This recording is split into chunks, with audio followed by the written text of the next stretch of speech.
بسم اللہ الرحمن الرحیم۔ ایک مرتبہ ایک بزرگ نے ایک محفل میں اپنی بند ہتھیلی کو سب کی طرف کر کے دریافت فرمایا، میرے ہاتھ میں کیا ہے؟ کچھ نے جواب دیا، شاید آپ کے ہاتھ میں ہیرے جواہرات ہیں۔ پھر ایک صاحب سے پوچھا، انہوں نے بھی کچھ سوچ کے جواب دیا، شاید سونا ہے۔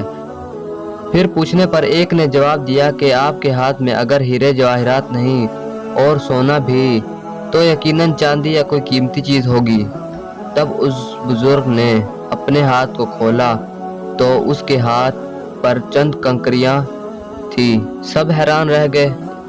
ارشاد کیا، عورت کی مثال اس بند مٹھی کی طرح کی، اگر وہ بند ہے یعنی با پردہ ہے تو ہیرے جواہرات، سونا چاندی اور اس کی بیش بہا قیمت ہے، لیکن اگر وہ مٹھی کی طرح کھل جائے یعنی بے پردہ ہو جائے تو وہ بے وقعت پتھر اور کنکریاں کی مانند ہے، جس کی کوئی عزت اور قیمت نہیں۔